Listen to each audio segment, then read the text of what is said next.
你觉得黄易武侠小说哪部最好？黄易是一位著名的武侠小说作家，一些黄易的经典小说更是被改编为影视作品，为大家所熟知。你喜欢看黄易的武侠小说吗？细说小编为大家带来了黄易10大经典小说，如《寻秦记》《大唐双龙传》《边荒传说》《破碎虚空》等等。你最喜欢黄易小说全集中的哪部作品呢？黄易10大经典小说一《寻秦记》。《寻秦记》为香港著名武侠宗师黄易的代表作之一，也被认为是历史穿越小说的鼻祖。全书叙事为第三人称，共25卷。这本小说叙事结构宏大，人物塑造丰满而深具魅力，并且剧情跌宕起伏，一波三折，堪称是新武侠小说中的佳作。《寻秦记》的横空出世对之后的穿越小说的发展产生了深远影响。而《大唐双龙传》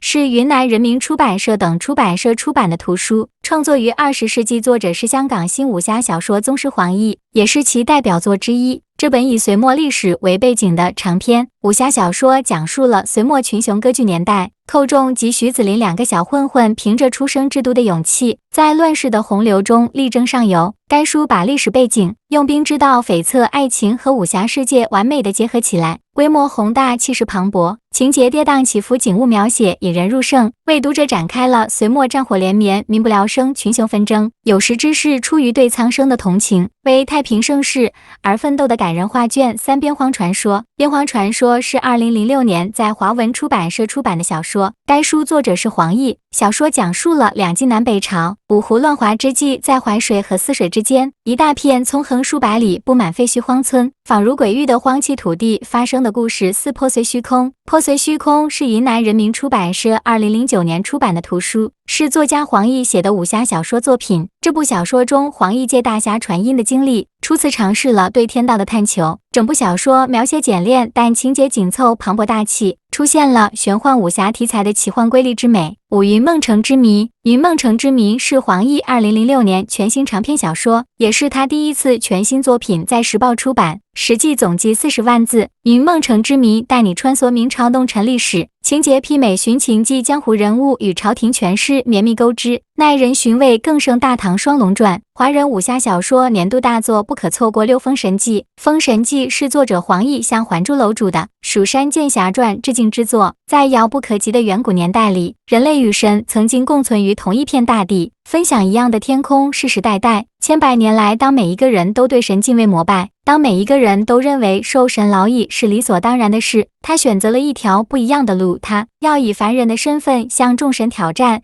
其父与翻云。父与翻云是黄易编著的小说，讲述魔师庞班退隐20年，终于带领门下弟子重出江湖，掀起江湖以及朝廷的滔天巨浪。而浪翻云自爱妻及西西身故后，他顿悟到人生也不外如是，于是真知剑道之境，从此感受到了生命的真意，唯能及于情，不能及于剑，便与庞班成为互相尊重的对手。此书故事情节曲折，人物众多，情节起伏跌宕，场面宏大，为人们构筑了一场壮观的古代武侠和现代科幻的想象画卷。8大剑师传奇。大剑师传奇是黄易早年的代表作之一，无疑为当时的传统武侠小说吹进了一缕清新的空气。作者成功塑造了一个身负血海深仇的青年兰特。本书内容包罗万象，既有正义与邪恶的对峙，也有情感与理智的对决，既有对生命奥秘的探讨，也有对人类文明的反思。书中情节发展曲折，大开大合，高潮迭起。兰特帮助净土人打败了黑叉人的进攻，在与黑叉人的交战中，兰特发现并不是每个黑叉人都是好战分子，甚至与黑叉女将戴青青产生了感情。9超级战士。超级战士是一部科幻小说，作者是黄易。邦托乌是矗立大地的最伟大的都会，地球上历史最悠久的城市。自3250年前，地球上所有的民族由经济共同体发展至政治大统一的国家，代表中央权力核心的联邦政府，便在这从未有过的宏伟都会里成立时星际浪子。星际浪子是一本完完全全的科幻冒险小说，从这也可以看出黄易作品所涉之广了。星际浪子给读者描绘了若干万年后的宇宙，由于宇宙内一股邪恶的生命力量黑于人为了在宇宙不断的毁灭新生的过程中逃脱出来，借用宇宙中最出色的生物人类来为他创造机会。由于他强大的思想感应力量，